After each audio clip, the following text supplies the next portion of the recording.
All right, that's awesome. Hello and welcome to Collaboratory, the show where Mike Morris improvises an animatic with a little help from our audience. And along the way, we learn about the craft of storyboarding.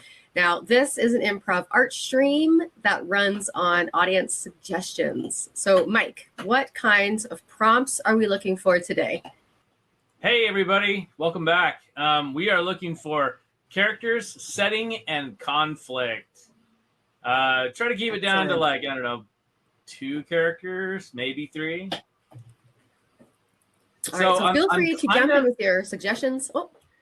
No, I'm kind of working with a little bit of a injured shoulder today, so sorry if I'm drawing a little bit slow.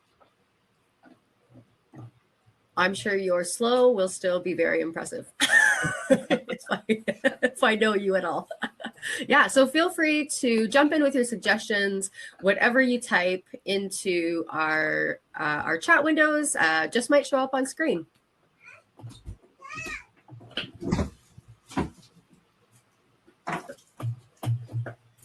So, Mike, you want to tell us a little bit about how you hurt your shoulder? Thank you. Go out. Sorry, my daughter is busted into the office for a second. Yeah, I just I was doing a lot of painting and wore my shoulder out.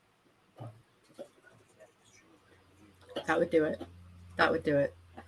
Yeah. Workplace injuries. I think sometimes, especially in storyboarding, it's so like laborious, because a lot of time you're just doing a lot of drawing, right? So I think sometimes you just need to make sure that you're exercising and stretching and stuff, and I obviously was not. Do you have any artist stretches? Out of curiosity? Yeah, sometimes if you hold your arm way out to the side and then tilt, yeah, you tilt your head in the opposite direction, if you put your palm, I feel it. Flex your palm as much as you can, and your fingers outward and up, and then flex the other way. You'll feel from your neck all the way down to the tips of your toes, or I mean, not tips of your toes, tips of your fingers. You can feel that stretch. And another one I think is this, where you, I don't know, it's kind of forced perspective right now, but you pull back like that, and then you bend forward a little bit too, but don't push too hard when you're bending forward. But it's just to counterbalance, is doing this can also hurt you if you're pushing on it really hard. But just maintaining all of your stretching is all up in here, all up in your forearm. Are tendons that run to your fingers and everything. That's why when you're tapping, you can feel the tendons moving. If you are tapping on a table with your fingers like this, if you hold right under here, I mean, you can feel all those tendons moving around. So it's all your wrists are so delicate. Yeah, and it's you got to take care of yourself. And when you don't, you really kind of have to suffer through it a little bit, because I went to the urgent care the other day, and they just said, you have to kind of alternate between keeping it immobilized and also mobilizing it, because you want to be able to have blood flow still happening in there. And from what I've read, the shoulder doesn't have a high amount of blood flow. So injuries to your shoulder and joints sometimes can take a little bit longer, just by sheer virtue of the repair materials are not getting there quite as fast as some other body parts would. I thought you were going to say, you're going to have to draw with your opposite hand today. That's how you're going to balance it out. Oh, no. although there were some great school exercises, for left-hand drawing. I don't know. Let me see. Let me try drawing something with my left hand, and we'll see just how bad it is. But All right, let me see. So Lindsay and I have been collaborating on an endeavor of hers called Eat Your Peas Mentorship, and one of our characters that we have on there is a pea. And I'll try and draw that pea with my left hand and see how that goes. So we have a bunch of little pea characters. And I'm talking about pea characters as in the vegetable.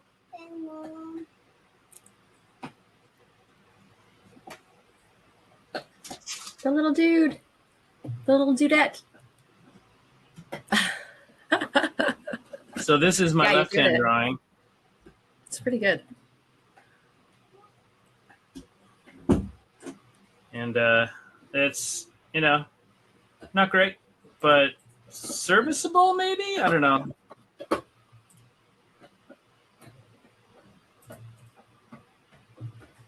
There you go. Left-hand drawing.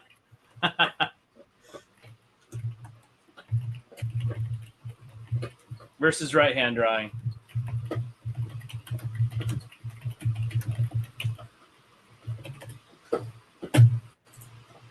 Yeah, it's pretty good. You still draw it better than I do.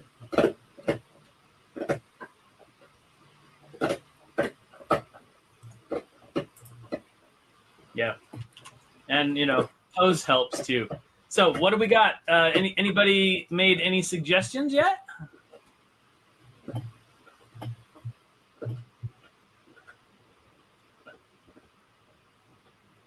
But Lindsay, tell me a little bit more about, well, I mean, I know, but for everybody who's watching, tell us a little bit about your Eat Your Peas mentorship.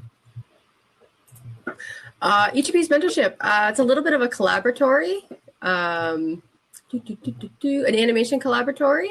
It's basically like a whole bunch of animation artists out in Vancouver and all over Canada, but also including you. So we do have one American involved. Yes. And we basically help people out on a monthly basis. We run weekly classes, monthly classes. We put a lot more focus on the production and pipeline. So even though you're learning one job within that pipeline, so whether you're focused on storyboarding or rigging, you would actually be able to see a little bit more of the bigger picture and like how does storyboarding relate to the rest of the pipeline.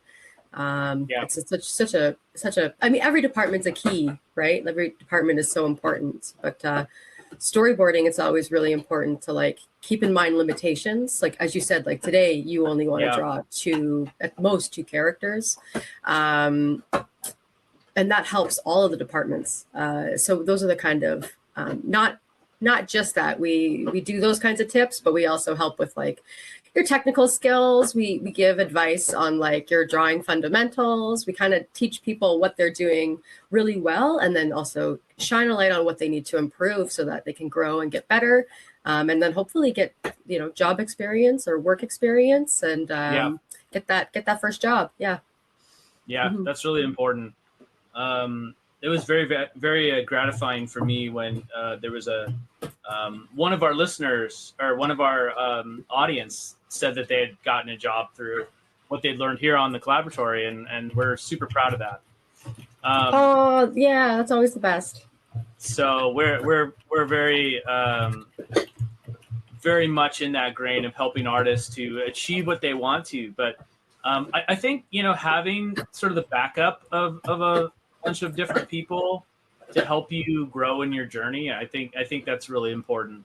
Even if it's not necessarily like a completely organized thing, if it's just a bunch of friends that you draw with and hang out with and go to, you know, comic shows with or whatever, having that support system is really important. Mm-hmm. So whether it's online or in person or I don't know, through carrier pigeon, it doesn't matter as long as that kind of input is being given to you, you know, as a person, as an artist, and as a creative. I think it's super important. For sure. Yeah. Okay. So, well, I guess we have a suggestion. All right. Can we use the P as a character today? Yes, we can. Simon31 says the pea and his pod take over New York. That would be really funny if it was like Godzilla. Yes, okay. All right. The pea in his pod take over New York. I love it. Okay, New York is not an intense thing to draw at all. Like a bunch of giant buildings. No. Buildings. Yeah. No, that's not going to inflame my shoulder. Okay. All right, but I like it. I love it. I think we should start though with like something a little bit more innocuous, right? I think we should start. Let's get something on the board here. I think that we should start with somebody putting some money down on a hot dog cart. So let's have Yes. you know, just a hand here. And we're gonna go with 3-fingered hands today. Let's get some money. What do you put on your hot dog? This is a controversial question. Chili and cheese. That's what I put on mine. Okay, I 100% agree with you, but I would also add mustard. See, I would not add mustard because I'm not a fan of mustard. Oh, fair. Mustard, chili, cheese, and onions. Yum. That's a Lafayette pony dog from Detroit. Yep. I wonder how many sauerkraut people we have in the audience. There's always some, those are good too. There's always some that loves the sauerkraut. So let's see. Let's give it a nice little rounded edge on there. And nothing says New York than a hot dog vendor. Right. The other is pizza restaurants and shops on like every corner. At least in parts of Manhattan, I think. But I've only been in New York like a couple of times, so I'm not by any stretch of the imagination any kind of expert on New York. All right, and we just copy that, and we'll just put it down here, and then we'll just use a little bit of, the good old perspective. Sometimes we can just grab this little perspective tool here and start working things around a little bit. And notice here on the property tools, there's two different kinds of perspective. There's the one that says perspective, which actually will like move things back in space a little bit more. And then the lattice, which I kind of use as a bit more of a general purpose warping tool than anything else. So I don't know. I tend to use the lattice unless I'm actually doing more actual perspective work. So, and then skew, and you've got a pretty good situation happening there. Let's just take some of these and we'll stretch them out.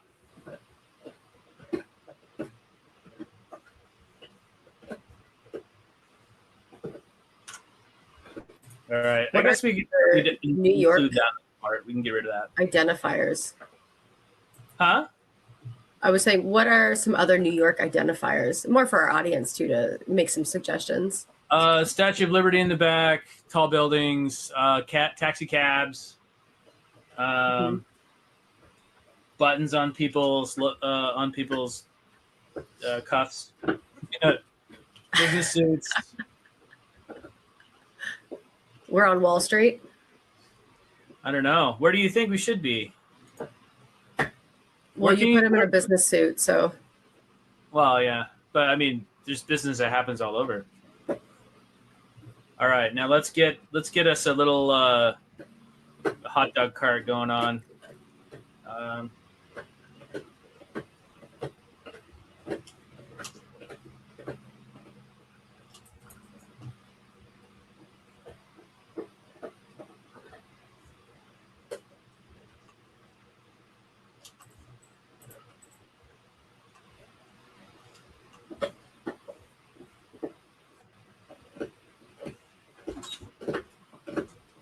Sue Lou says Wall Street.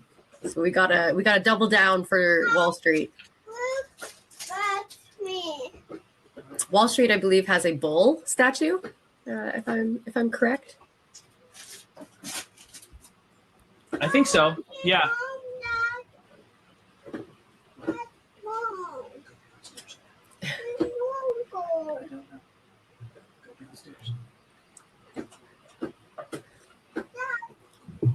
All right. Let's see. Yeah, my daughter is wanting my attention today, I guess.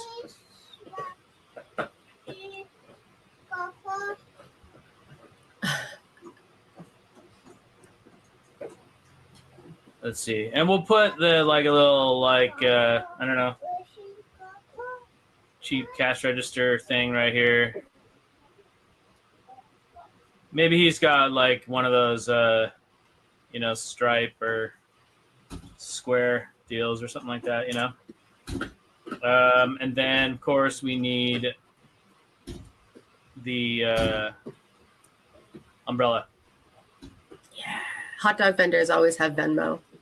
Now, actually, I don't know. I wouldn't know. I've never been to New York. I have not eaten a hot dog from a vendor, but I'm assuming. 2024. You know, I was at San Diego Comic-Con some years ago, and another friend of the show, Aaron Pates, and I were tooling around, and we came across like one of those hot dog vendors out there, like on the boardwalk behind the convention center, and they had well, there's different vernacular for them. He called some people have called them danger dogs because sometimes you know you get sick from having one, but some people call them Tijuana dogs.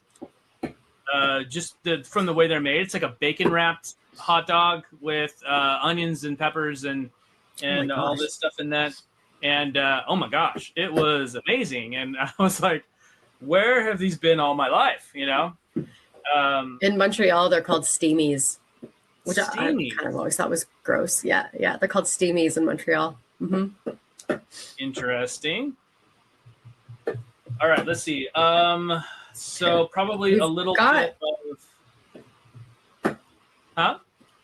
I was gonna say, we got a character, we got a setting, but we don't really have a conflict. Like, what is the conflict for a P in New York? And maybe the P is the P eating hot dogs, or does the P not have money? What would be our conflict here? What's the story? Yeah, we need a little bit on more. Wall Street. So we got, you know, we're just gonna rough in some buildings and you know, not really think too much about it. It's a city street. This hot dog cart looks absolutely gigantic. So on this city street. So I think what we're probably gonna have to do is scale up the background to match that a little bit better. So I think it between, you know, scaling each one, I think we should be in fairly decent shape. Let's take this umbrella and raise it up a little bit because, you know, we want that visual backstop. So we can direct the viewer's eye, you know, from following these perspective lines all the way off screen. You know, so providing a little bit of a visual backboard is a good thing. All right, let's get our hot dog vendor.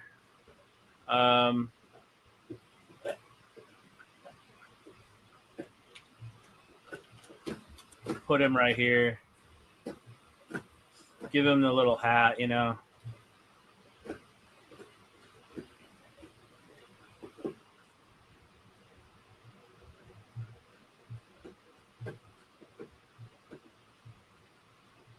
Mustache. Excellent mustache.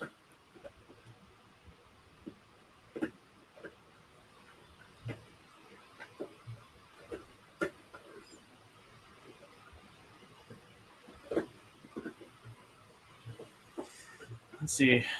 Let's move these trays over because we previously had him slap down money on the corner of this thing, and we don't have a corner for him to do that. So we need to make sure that the hookup works.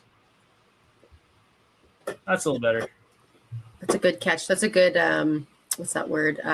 Continuity catch. We did have a question. This is a serious question. Yes. Dressco is interested, I hope I'm saying that correctly, but is asking, how do you deal with your kid when they want to climb in your lap and touch your keyboard? It's a weird question, but they are serious. They want an answer. They want to know. No, that's perfectly valid. They must also be in another. Huh? Yeah. Well, so they must be in the same situation as you every so often. I think so. Gosh, I think that's on a case by case basis, you know. Generally, I'll try and just I don't know. It's kind of one of those things that I find a little bit heartbreaking sometimes, that I can't just stop everything and do exactly what my kids want me to do, you know, because I've got things that I've got to get done. But at the same time, you know, there has to be a certain, I don't know, boundary in that way. Like, you have to, I don't know. It's tricky because there's no hard and fast rule to it. You just have to kind of gauge each situation as it comes. You know, sometimes it's okay to let your kid just kind of, you know, play on the keyboard for a minute, as long as you can still get your stuff done. You know, but other times it's like, you know, I'm sorry, kiddo, but you know, I've got to do this right now. And oftentimes, I mean, I just have an old keyboard in the closet next to me, and I just grab that and say, "Here you go," and just put it on the floor, and then they, you know, can bang on that one all they want, and doesn't matter. I hear you can kind of do that with cats too. You could have a little tiny laptop for your cat, so your cat doesn't crawl on your laptop. It lays it down beside the tiny little laptop, so you can get your work done too. I've heard that works. I've heard that cats, though, if they get too used to it, they start day trading, and then they never sleep. And you know, next thing you know, the cat like has bought your house out from under you and is telling you have to pay rent now. And as long as the cat can afford, as long as the cat can pay its own vet bills, that's, you know, maybe something can be worked out there. There you go. Let's see. Let's just do the typical, like, old school New Yorker with the hat and the whole 9 yards, you know, with the business suit and all of that.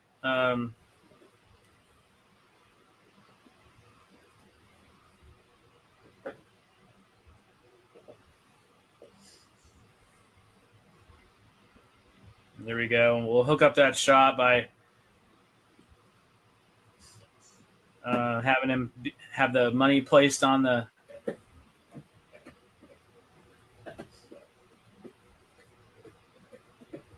counter there, and then we'll give him a briefcase, you know, all that fun stuff.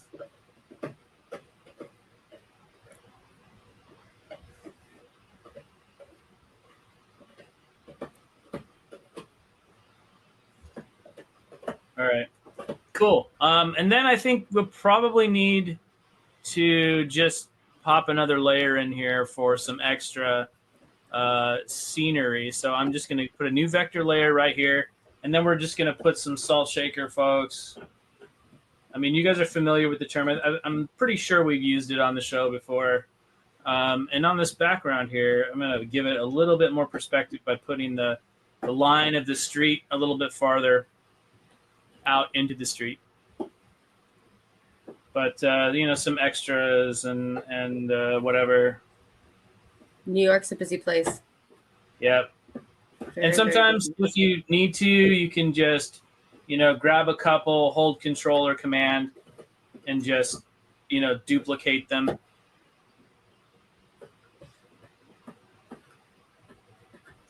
Put a really tall person right here. Yeah,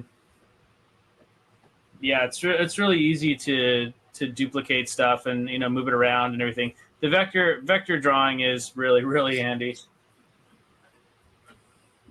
These are my favorite tricks when I'm working. What can I duplicate? How can I edit it to make some very quick additions, but also still keep them looking a little bit unique. So Yeah. what you're doing right now is one of my favorites for sure.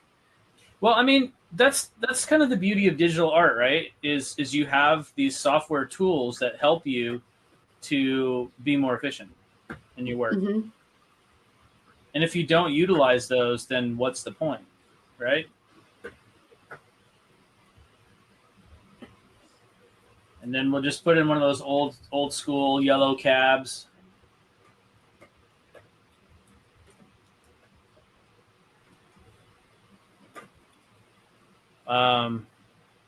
Probably should go on its own layer, though, I think.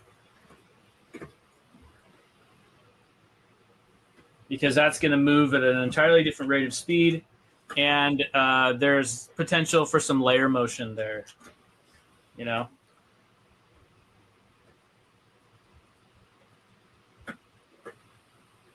Sorry for you New Yorkers who may or may not be watching. This cab is not going to be super accurate.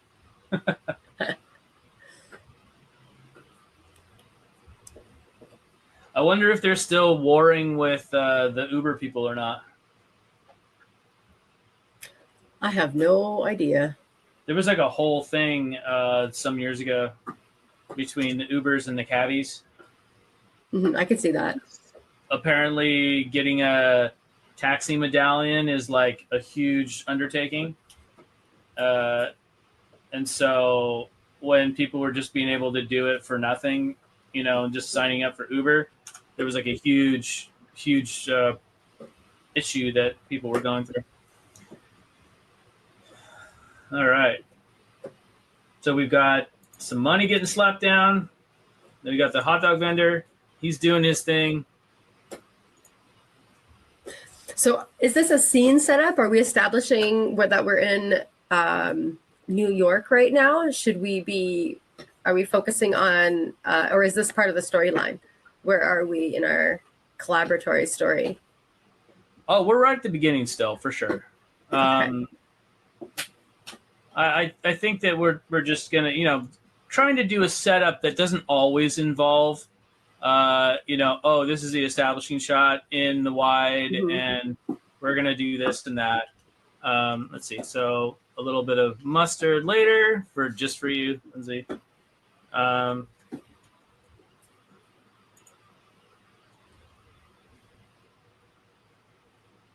And then hand him the hot dog. He's going to look up.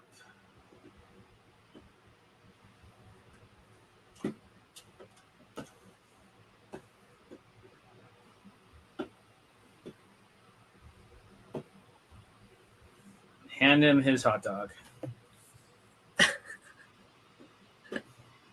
And that's when things are going to take a turn here. Just a sec.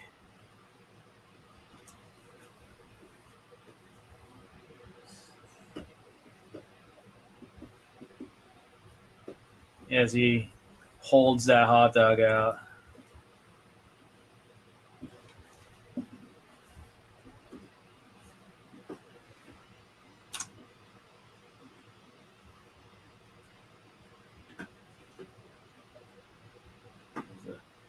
Mustard hand that's going to go down there. And this guy is going to reach out for it.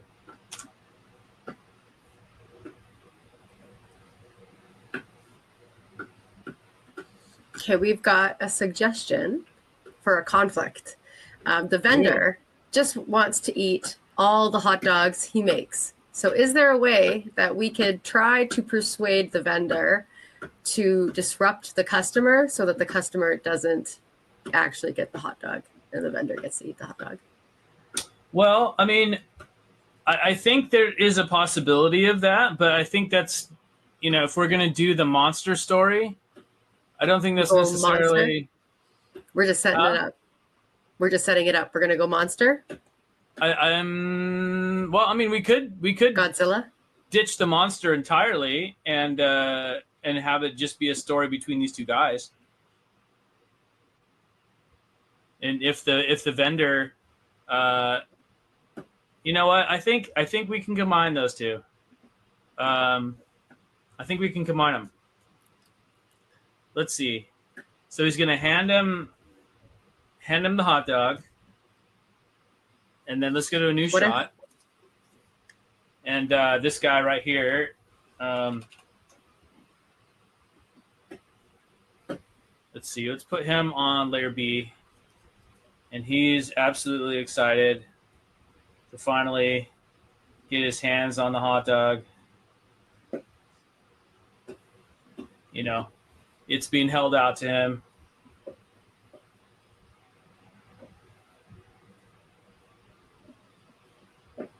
It's got the mustard on, and it's got all the stuff. It's got the onions. It's got everything that you could potentially want on a New York hot dog. Yes. The more, the better.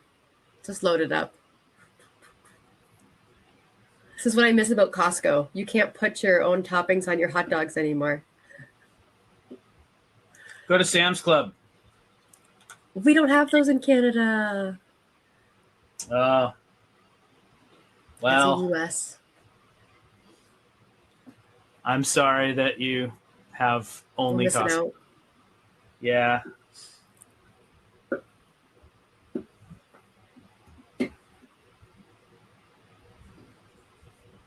It's kind of like he's got a little bit of a Kent Manley vibe with the hat. Also, like Curious George, the man with the yellow hat. Oh yeah, a little bit, huh? A little bit. Mm-hmm. So we're not going to get super detailed into the drawing of all of this. Let's just provide like a very, simple background plane. Got stuff going on in the background. Got sidewalk and everything. We're not going to get really into it. Maybe put a little bit of skyline stuff behind him. Sometimes it really doesn't take a lot to get your point across, but sometimes you have to do the full thing, but like not all the time. Let's see. Let's get his hands out here so we can clearly like communicate exactly what this guy's about to do, and he's about to get this hot dog. I don't know. I don't think that's the right gesture there either. Maybe something more like this, where he's about to, take ownership of it. Right? He's about to grab it and take it. Because, I mean, staging and clear communication matters, right? It sure does. You got to make sure that everyone knows exactly what's going on because, humans have not evolved to the point of being able to beam thoughts to each other's minds yet. So we don't have that luxury of being able to do that. All right, so now this guy's going to just, pull the hot dog back.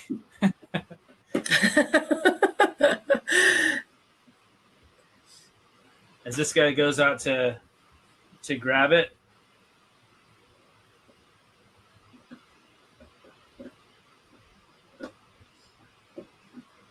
I pull this maneuver on my dog every once in a while.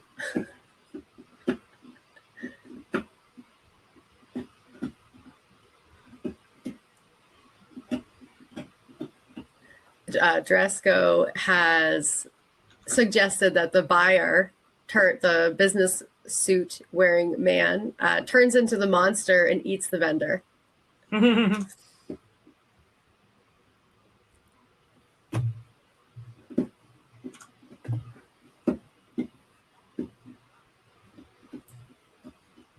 So we have him reaching out, and then what?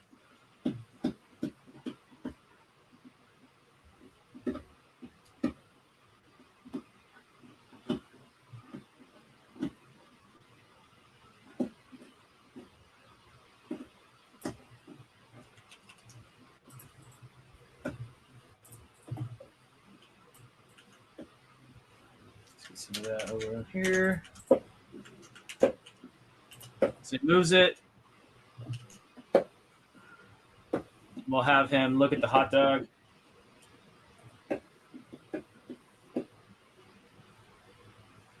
Try again. Looks so like, what? Yeah, he just paid for this thing. Expects it to be given to him. That's how free markets work, yo. But it's not going to be given to him. It's going to be moved around and around and around.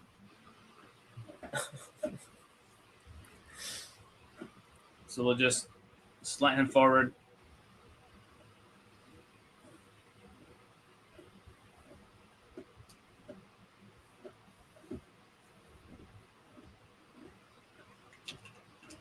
And if we had a little bit more time, we would articulate this a bit more to where it felt a little bit more fleshed out in the acting. But, unfortunately, we don't have the luxury of time on the stream. So I'll just tell you about things that I would normally fill in, which would be like a small anticipation pose, like, from here, like you wouldn't just go to here. You would go up and then try and reach out and grab.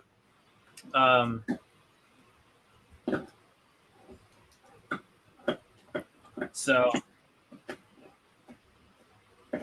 Setting the viewer up so that they have a very clear picture of what's about to happen. Yeah. It's a small setup and payoff, right? Storytelling is all about setting up and paying off. So you have to, even if it's just an anticipation pose, like from we would learn in animation, you have to be able to articulate just exactly what's going to happen, just so people understand. It's just a very, very simple thing that you can do that gives a lot of dividends.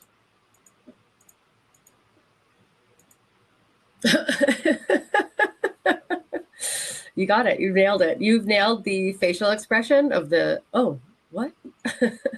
So then I think we're going to take this pose and we're going to take it over here. So he's going to go like that.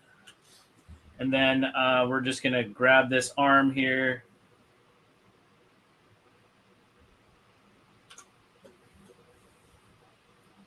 We're going to flop this head.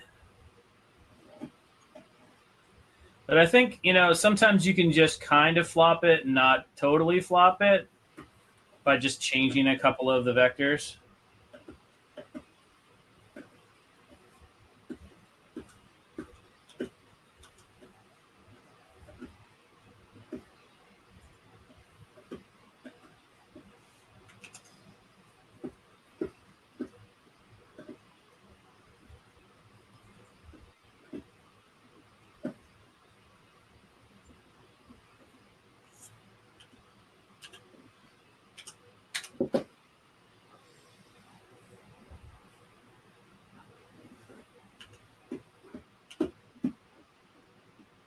And then we'll just dupe that one.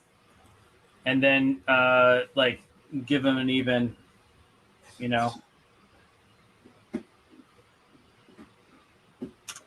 more angry expression. Hey, stop that. As this guy's, playing with him.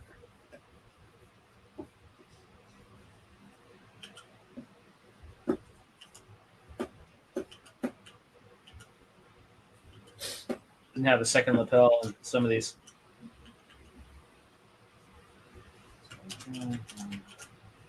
Yeah, right after I said, oh, I'm not going to get detailed.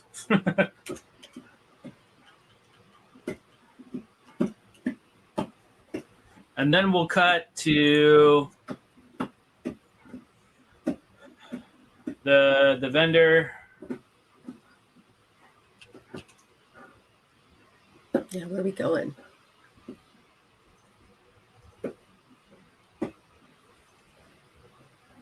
Just kind of You look so smiling. blasé. Oh, I'm sure it's not the first time he's done this. He's got his couple of hairs sticking out, and he's just, you know.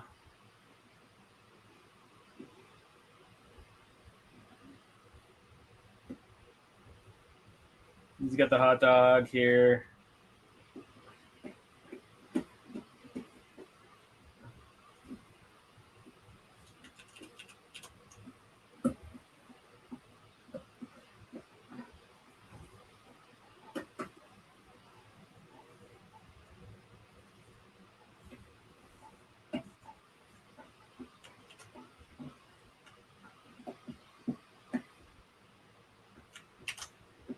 Switch that up for the right layer so we can have just, again, a hint of that background so we know where we are.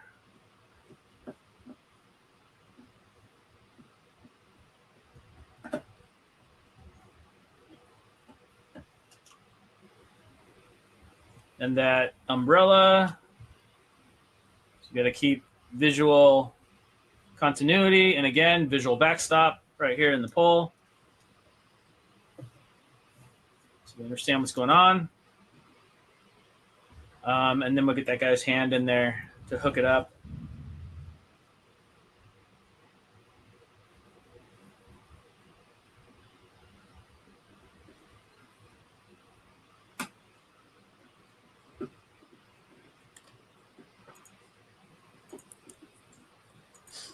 I'm like so intrigued as where you're going with this, as I'm sure everyone else is. Oh, yeah. I can't quite reveal that yet, though.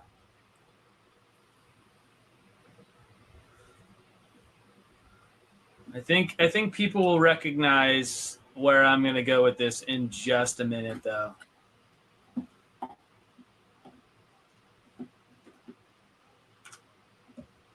So just I'm moving this around so I can hook it up a little bit better with what we have in the previous panel. Mm-hmm. With this hot guy. dog wiggle. Huh? The hot dog wiggle. There you go.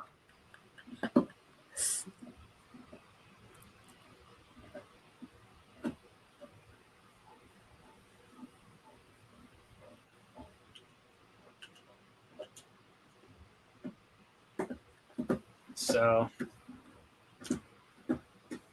he is going to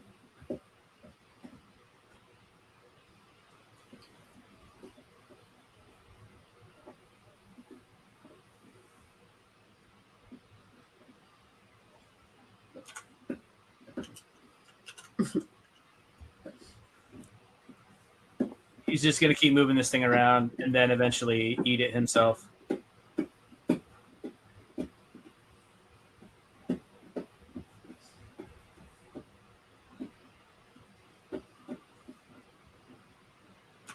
Are we going to see the businessman hulk out into a giant pea? Now, don't go spoiling things there, Lindsay. Yes, that's what I was thinking. Okay.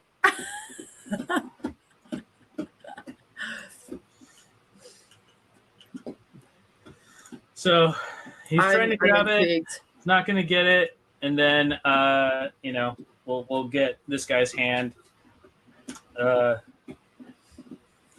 it'll be trying to snatch it right here. So this is a question for the audience then. What's the best way to reveal the businessman turning into, would it be like the Superman rip? I'm trying to think of like famous, I guess Hulk, everybody's ripping their clothes off. What the heck? Superman rips open the business suit. Hulk, I think, just like bursts out of his clothes. What are the other famous reveals? The spins. Somebody spins like a Tasmanian devil.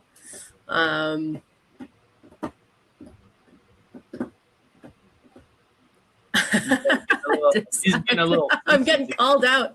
I'm getting called out. This is my first collaboratory, you guys. Diz Smith, Digi Artist, says Lindsay over here with more spoils than Screen Rant. I'm letting Mike do some screen ranting. He's explaining his process.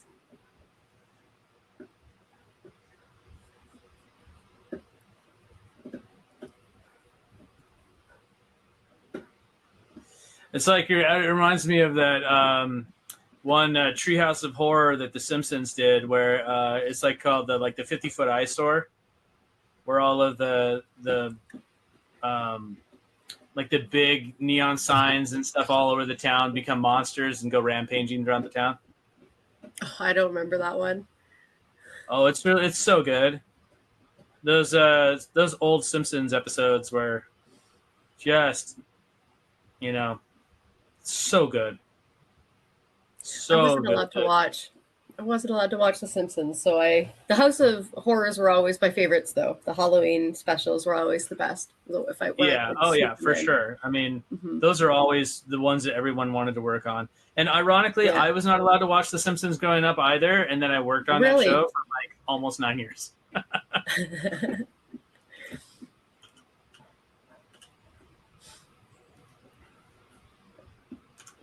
A lot of really great people over there. I believe it. I had to secretly watch The Simpsons. That's all. So let's see. He just like nope, and keeps playing with it, and then just eventually just chomps it down. Can you open that mouth way wider? Yeah. Wider?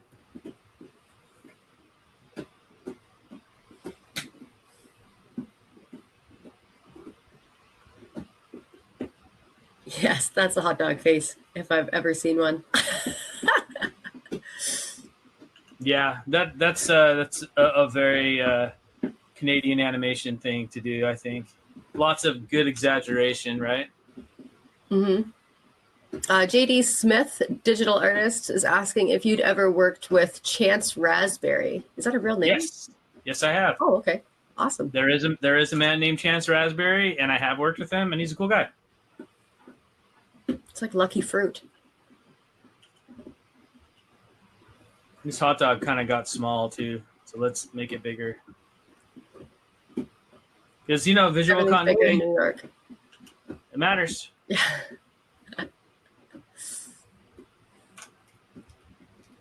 But yeah, Chance is a cool guy. We worked together for several years.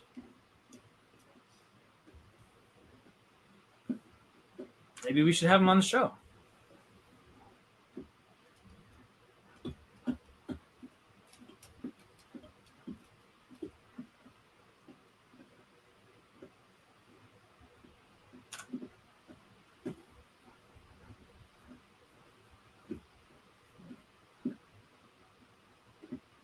Nothing says satisfaction like a slap in the face after eating a hot dog. Yes.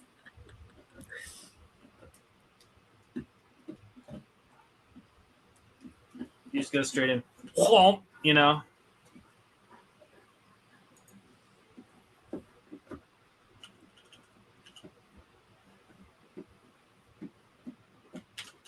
What a bully. What a bully. Yep. Absolutely.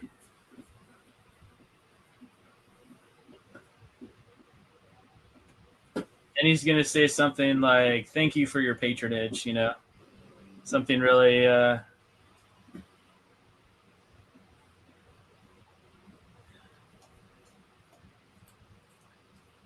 something really condescending, So I know today's theme is education, and I'm really wondering, did you learn anything from Chance Raspberry? I'm not sure how you guys work together, but yeah, I bring mean, it back. you learn a little bit from everyone that you work with. Mhm. You know, Chance was really good with like wacky stuff, and you know, you could really see that in a lot of his work, that it was very kinetic. And you know, I think I have a hard time when people talk about mastery of animation in one way, shape, or form, because I don't think it's anything you ever really master. I think it's just a lifelong endeavor that you get better and better at. I mean, there are masters of the craft, for sure, but I Mhm. mean, is art something that you can actually master, or is it? Because it seems so dominant, where art is constantly flexing and changing, right? Uh, and it's kind of hard to say that you're a master of the craft uh, in entirety, you know. So you're always learning, you're always growing, you're always developing, and it's a lifelong endeavor. So never stop learning. Always take, you know, what you can from experiences, especially. Um, you know, when you get done with a project, you know, we talk about in the animation industry doing what's called a post-mortem, and you know, because the project's dead now, because it's over. And seeing like where your strengths were, where your failings were, and like, you know, what exactly you can do better in the next version or in the next project. You know, what you can improve on. What did you learn? What did you have a greater understanding of after you were done with this particular thing? You know. Mhm. Let's see. So this guy will be like.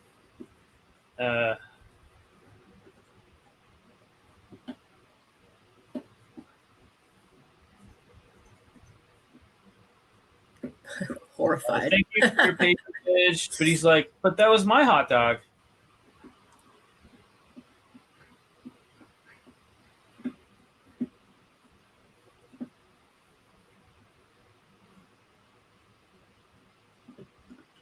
And then the guy's like, you know, I think we should do a nice little over the shoulder right here. And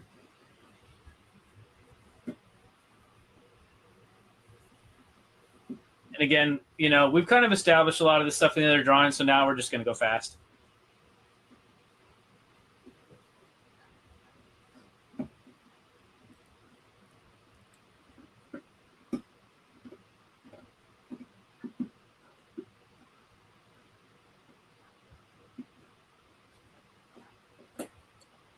And he's going to do the smarmy kind of, you know, lean over.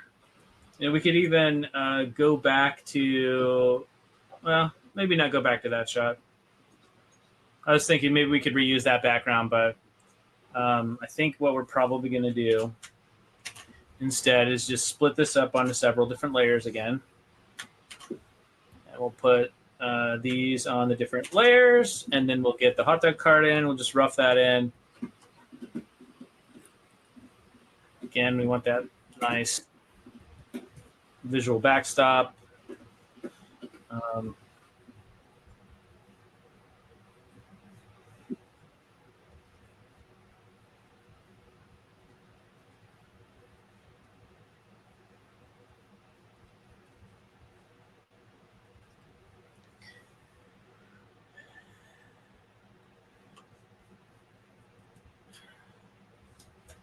So he's like, you know, like everything, you got to read the fine print, buddy.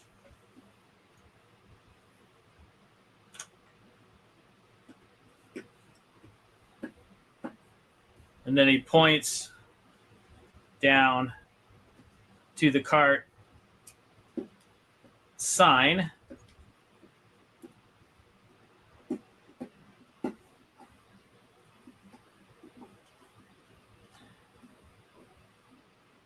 And then we'll do duplicate that, and then we'll get a camera move going on from here to here.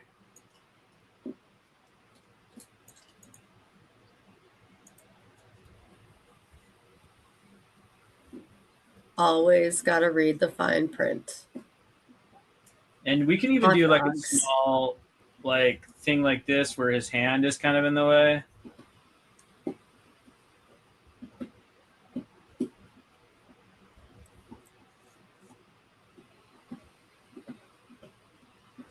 Then we'll undo the duplicate camera move keyframes.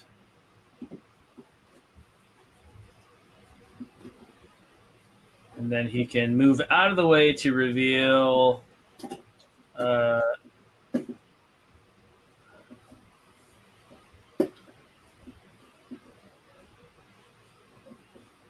maybe he can like squat down or something too.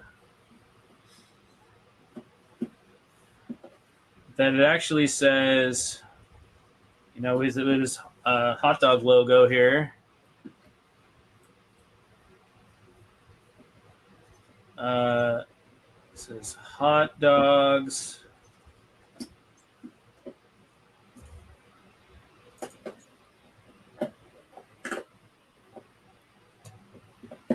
Then let's see. Let's do a quick insert where the guy is like looking.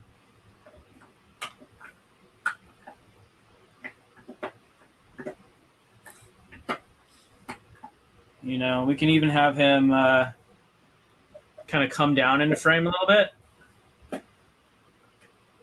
Start him up here, and then he comes down and looks. And you know, we have hot dogs, and then like hidden in this outer line.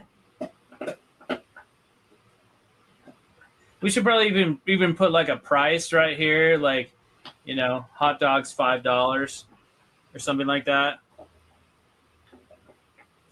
But there's like some small discrepancy right here that you kind of have to really look for.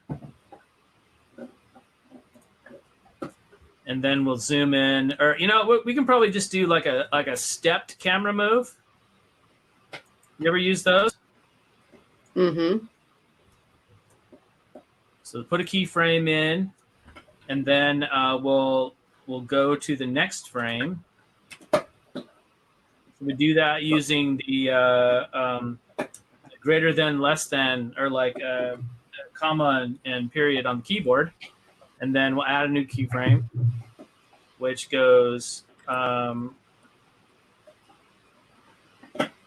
actually, just a moment. Let me just zoom in on this here so we can see it in the timeline a little bit better. All right, so what we need to do is create a keyframe here, right? And dual keyframes usually work the best because they don't have any real interpolation there. And so when you get to the next one, push home so we can make sure we're on the first frame of that particular panel.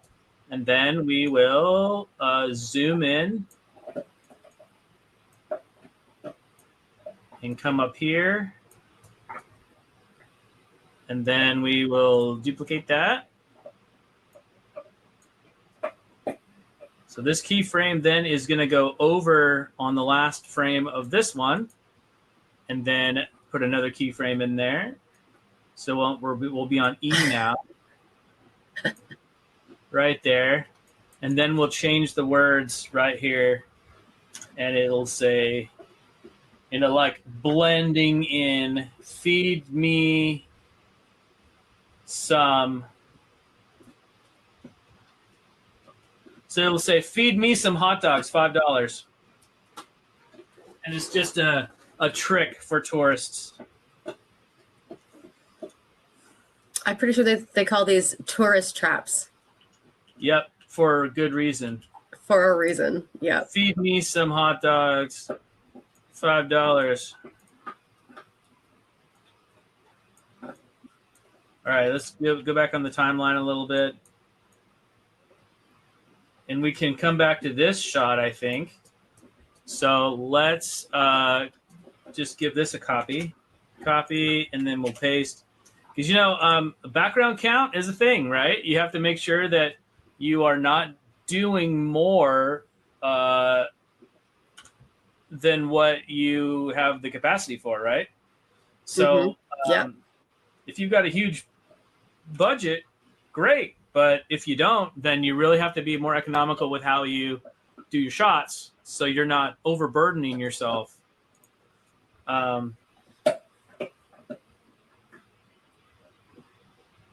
So let's have this guy like getting up from.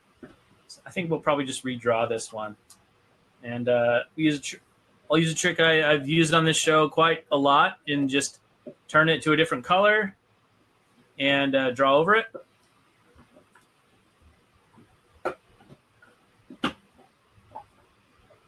We got a couple of questions in the chats. Yeah, what's up? All right, so Resilience 12 is saying that they just started storyboarding for the first time yesterday using Storyboard Pro. So right on. Congratulations on that endeavor. Yeah, it's pretty exciting. They're really happy to see this stream. They're also asking, how do you do your thumbnails? I saw that some artist thumbnail on the first scene page, if that makes sense. Yes, like it does. A whole collection of thumbnails on the first page, I'm assuming? I've done that before. There's a couple different ways that I've done it historically. If I have a script, sometimes I'll actually import the pages of the PDF script into Storyboard Pro and have it like, like right here as I just make little drawings here and there. Sometimes I'll just do like a bunch of little panels and sketches and things right here, and then copy and paste those amongst several different panels and then clean them up. There's a bunch of different ways you can do it. There's also, if you haven't seen it, the overview mode, which is right here, this little this block of 9 squares. You can have like an overview and just kind of do it that way in little teeny thumbnails if you zoom out. There's a bunch of different ways you can do it. So it really comes up to your own personal preference.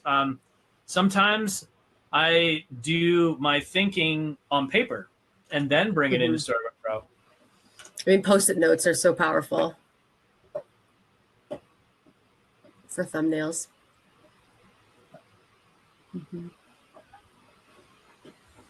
All right, so JD Smith, digital artist, also says, oof, and then he hits him with a buddy after he eats his hot dog.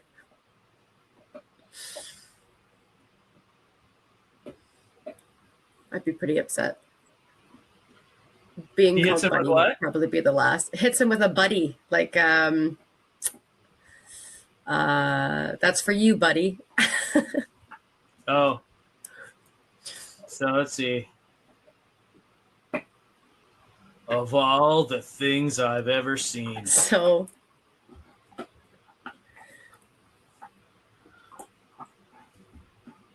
And I think he should start getting a little weird at this point, right? You really think you're going to get away with this? Kind of look.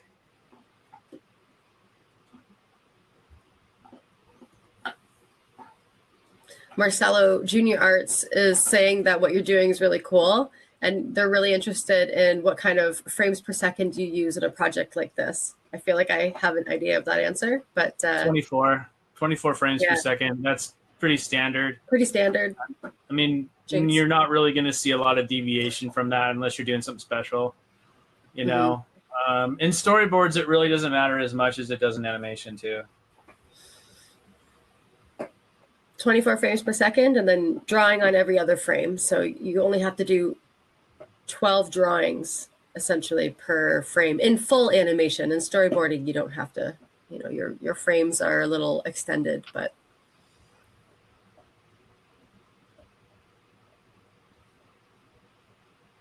And actually, that's exactly what Marcelo Junior Arts just echoed, that they've been using 24 frames and basically drawing one drawing per 2 frames to adjust the time more accurately. And then what do we think? We think that's the best way to do it. Yeah. Well, I mean, I find that a good hybridized method of 1s and 2s is quite beneficial. Yeah, if you're mixing up and if you're drawing on 1s, it's usually like to clear up some fast action, if I'm correct. Yeah, well, it's so you have the actual frame bandwidth to cover really fast actions, right? Like smears and things like that. You know, I've had, speaking of education, going back to education, I had some really, really great mentors, because I think that animation in at its core is a master and apprentice relationship in a lot of ways. So I've had some mentors, and one of them was very adamant about that smears are a single frame thing only, and that maybe you can slow in and out of something if you want it to be particularly smooth or buttery or whatever. But generally, you want it to be just the one frame, and then the second, you know, the smooth in and smooth out, or cushion frames, as he called it. But yeah, I mean, just having those little tips and tricks and things that you get from your mentors and the people that you learn with along the way, in that sort of master and apprentice kind of old school way, that I think is the best accelerating, like the best acceleration that you can get when you're working in animation, that you have someone that has been there, that knows what they're doing, that has learned the tricks from their previous master and apprentice relationship, right? And it's kind of an old school method, but it's terribly effective. Yeah, you want to learn from other people's mistakes. It helps you move forward so much faster. And you have to see your mistakes too. I think that's the hardest part, is we don't really want to acknowledge that we're making mistakes when we're creating animations. Sometimes we don't see them, especially if we don't know what they are. We definitely don't see those mistakes. So it's always good to have somebody looking over your shoulder and kind of pointing them out, pointing you in the right direction. And I think that goes back to having what you said earlier, like mentorship doesn't really end. I've been doing this for over 10 years. I still look towards you, Mike. You're one of my animation mentors for sure. Thanks. And then of course, you want to have multiple people look at your work, because that really just diversifies your skill set, and gives you more tools in your toolbox. Yeah, absolutely. And you don't have to have necessarily one master and apprentice relationship throughout your entire career. I mean, it can be several different people. I have several people that I, credit as being mentors of mine in one way, shape, or form.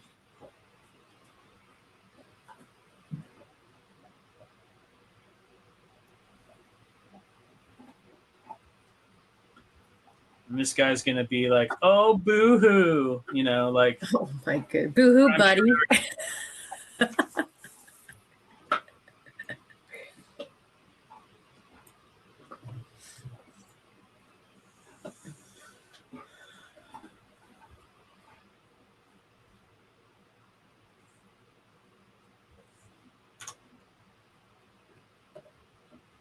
It can be just an insufferable, jerk about the whole thing.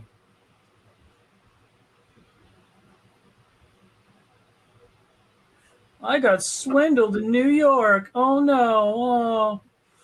It's funny that when I went to New York one time, we were talking to some people outside of the hotel. They were like, the door guys, and they asked us where we were from, and we're like, "Oh, we're from LA." And he's like, "You're from LA? How are you alive?" And we're like, "What are you talking about?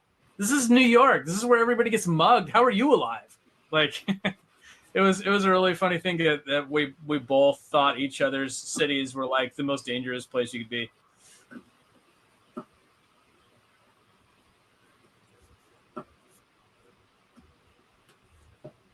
Then let's do a new shot, and we'll have this guy with the hat.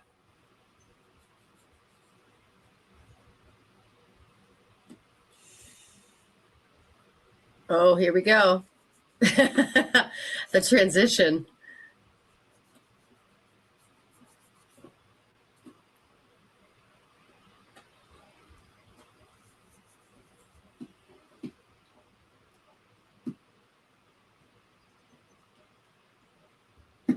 just to give you a little shout out to Mike, earlier we were talking before this chat and you mentioned that this is your 40th Collaboratory episode. So congratulations on that.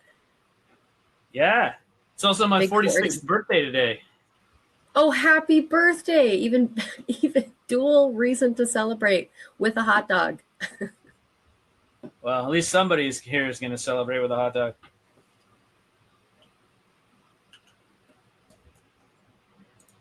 And then we're going to give this guy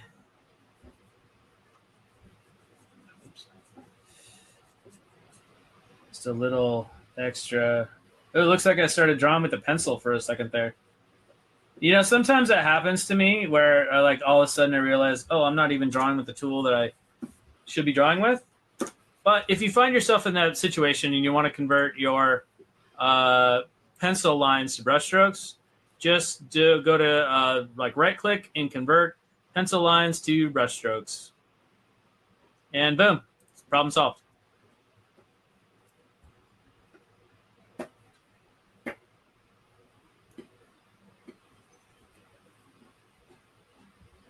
And sometimes when you're working fast and the brush and the pencil are like right next to each other, that can happen. Then we'll just do a little bit of a tilt down like this. Then this will go down a little bit. This will go down a bit. This will go up. You know.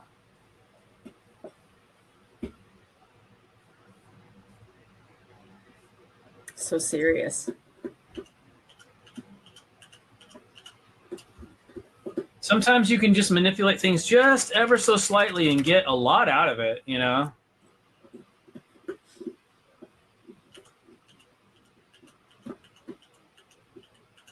These are such good tricks for people to draw. If anybody's watching this right now, this is really like, this is how you fast track your work. And if you like to draw, and as you mentioned earlier, Mike, like these digital lines, these little assets, each one you can grab and manipulate. Like you are flying right now. It's so impressive to see how fast you can draw. So, oh, here we go. Here comes the P. Here it comes. So then we can do a little bit of draw behind action just to drive that home, right? Then even maybe give this a little bit of a warp to it, you know. That's a great tool. What a great tool. It really is. You know, it's there's a lot of things that I feel like get underutilized in Storyboard Pro. The perspective tool being one of those. Basically a lot of stuff in this part, the contour editors, centerline, perspective, and edit the gradient and texture, I think often get overlooked. But they are fantastic tools for refining things. We'll take that up even further here. So, okay. We've got okay, Marcelo says, thank you so much for replying. This is going back to the 24 frames per second comment. And they think that it's a standard speed, which it is, to enchant the viewer. And I would say Disney probably perfected that, right? Enchanting viewers? Yes, enchanting viewers, but also perfected the 24 frames per second. Like that's kind of why we're at 24 frames per second. It's what the eye can handle. 24 frames per second deals with persistence of vision, right? Persistence of vision is the idea that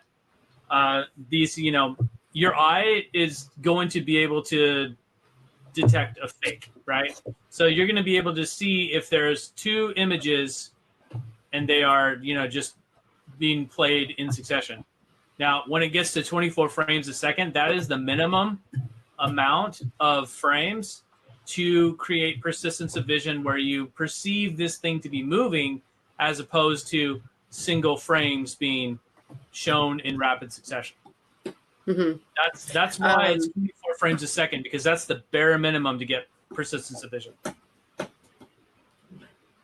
All right, Mike, we are in our last 10 minutes now. Do you think we could play the animatic just so we could see the whole thing? No, because we're not done yet. Dang it. All right, we got 10 minutes. We got 10 minutes. Right, we got 10 This minutes. is your Let's official dinner bell. So then we're going to go, let's get some of this stuff reset here. We're going to go back to our textured brush. And we're going to start to pull out some other tricks. We're going to grab this guy here. We're going to grab, we're going to grab this full shot. Grab that. And I'm going to do this here. And we'll switch that to go over here. And then our camera, we're going to go like this. And we're just going to go like this.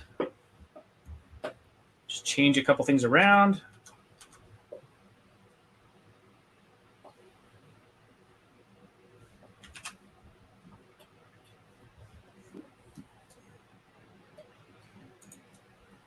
And then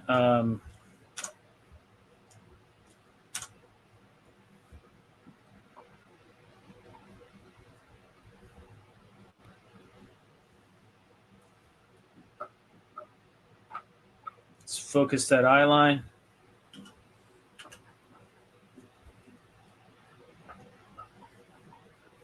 Then we'll do, actually, no, I don't think we need to cut in on that. We'll just change this a little bit.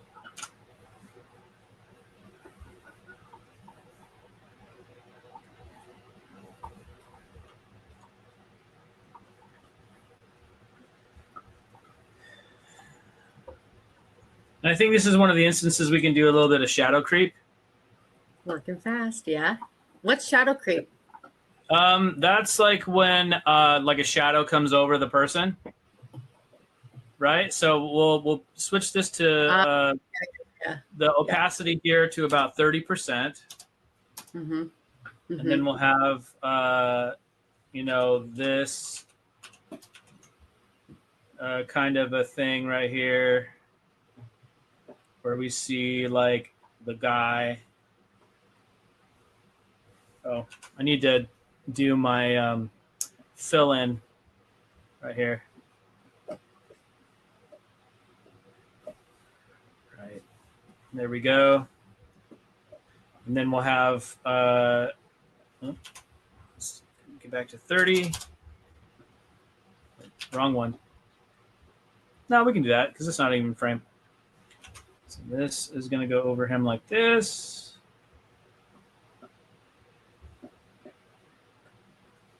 And then we can have this be like that. And now the whole of him is going to be covered. Protective P is coming out right now. This is Protective P. No, this is Perturbed P. Perturbed P? Peeved P. Yeah, Peeved P. Each of these P's in the set have a different kind of thing that they do. There's quite a few P's. Persistence P, Passion P, Performance P, Peeved P, Perfect P.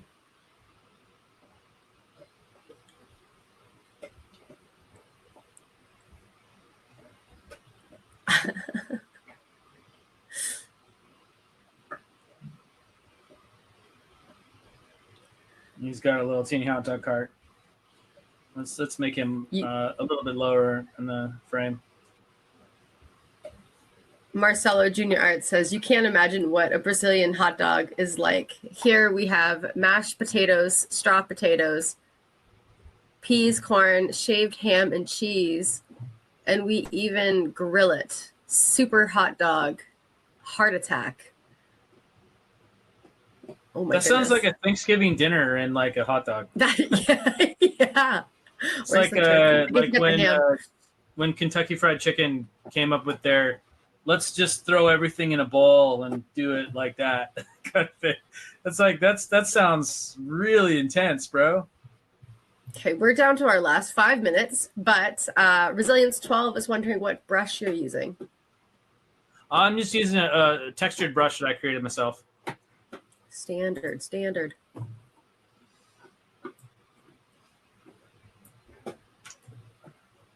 So he is going to reach out with both hands.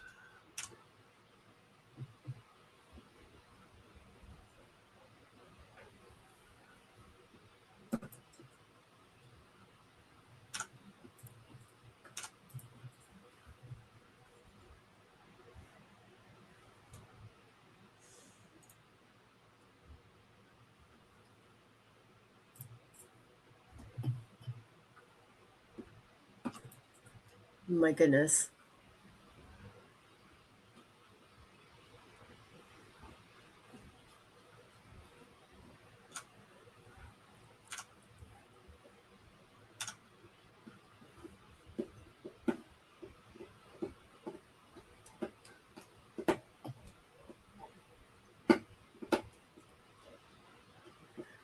Moonzap, we've got a couple questions coming in. Okay, I'm going to go back to the brushes before I ask the other question. But Resilience 12 is asking one more question about the brushes. Do you have? Is there? What would you call a beginner brush? If you were just using the software, is there such thing as a beginner brush? Just what's in what comes stock. I think the vector brushes that come stock are, it's a great place to start. Yeah, I think focusing on the thickness, if you can kind of taper the edges so that you can have that thin and thick line as you get your pressure, that's where you should just focus on that. You don't have to worry about the textures or anything like that. If you're just getting used to the software, stick to the easy stuff. Yeah, I mean, stick to just the simplicity of it all. Mm-hmm. And you'll get into advanced stuff like later on. Mm-hmm. Mm-hmm. They'll come on in layers. All this knowledge, all this like experience will come on in layers. So just get used to what's there in front of you, and then you'll be able to work all that extra stuff in. Oh my goodness. This is a nice twist. I really like how this is ending. Moonzap is asking about Toon Boom. They don't have art layers. And what should you do in this situation? And Moonzap, did I miss a question? Did I miss the first part of this question? One, if you're using Toon Boom Harmony, it might just be a preference. If you're new to the software, you do have to turn that preference on. And I believe that it's under, if you find your preferences, it's in the advanced tab. So it's edit at the very bottom, preferences, and then you'll have a bunch of tabs at the top. It should be in the farthest right where it says advanced, and it'll say use art layers. So but that has to be in Harmony. If you're using one of the other softwares, you might not have those art layers. But if you are using Harmony, you definitely have access to those art layers, and you do want to use them. I'm a rigging expert, so those will come in very handy within the software. Depending on what you want to do, so you got a couple more minutes left. If you want to let us know what you're going to do with those art layers, I can help you out a little bit further. But other than that, I can only tell you how to turn them on. So if you don't see them, chances are they are turned off by default. All right. Mike, we are down. We're going to have to wrap it up soon. Are we able to watch this animatic yet? Yes, we are. After one more panel. Oops. One more minute. One more panel. All right. Peas on a panel. Looks so satisfied. Oh, he's super satisfied. He just ate 50 hot dogs. All right, so here we go. We have money being slapped down, bam, and a hot dog vendor putting the last little bits of stuff on the hot dog and then handing it over. The guy reaches out, oh, I am starved. This is going to be so good. And then, whoop, hey, what? Come on. What's up with that? Give me the hot dog. What? Hey. And the guy's not even really doing anything as the other guy protests. Hey, what the heck? And then, oh, sorry, buddy. He's like, why did you just eat my hot dog? You gotta read the fine print. And he looks down, he sees the logo and focuses in. Hot dogs, $5. But then he finally says, let's go to the camera view really quick. And so it says, feed me some hot dogs, $5. It's like, of all of the dirty tricks, I will not stand for that. He's like, oh, boo-hoo. I came to New York City and got swindled. Boo-hoo. And so he's like, yeah. And that's when he changes. And we see this guy go, oh, no. This is perfect. I can't believe you just told this complete story. He just grabs the dude and eats him, hot dog cart and all. Satisfying. And then he walks up. Bravo, Mike. That's incredible. That was magic. Yeah. That was absolutely magic. I hope that everybody else enjoyed that little episode of Collaboratory. Mike, thank you so much once again for joining us on Collaboratory. Do you have any projects or topics that you'd like to draw attention to? Well, obviously, Eat Your Peas. Mentorship is going to be in that. And also, I will be attending Lightbox Expo coming up in October. So if you see me walking around, then you'll, come say hi. And then I'll be here in Burbank with Lindsay, actually, at the CTNX this coming November. So come find us. Yeah, I'm looking forward to that. It'll be a lot of fun. So thank you, everybody who joined us for Collaboratory. If Mike Morris can draw a giant pea eating a hot dog vendor in New York after getting swindled by the hot dog vendor in 90 minutes, think about what you could draw in 3 weeks. You can download a 21-day trial of Storyboard Pro from Toon Boom's website at toonboom.com, and you can find a free video tutorial also at learn.toonboom.com. And if you're looking for more interviews, be sure to visit blog.toonboom.com for articles about storyboarding, animation, and 2D games. Those are some wonderful resources there. So I hope everybody takes a look and checks out all of those resources. Those are fabulous. Also, give us a little hint if you want to see us try to do some storyboarding in Toon Boom's newest software, Jump, which is really great for making games. You all right, Lindsay? Yeah, are we done? I don't know. Yeah, we're done. You just got to say goodbye, everybody. Oh, goodbye, everybody. Until next time. See you soon. Bye.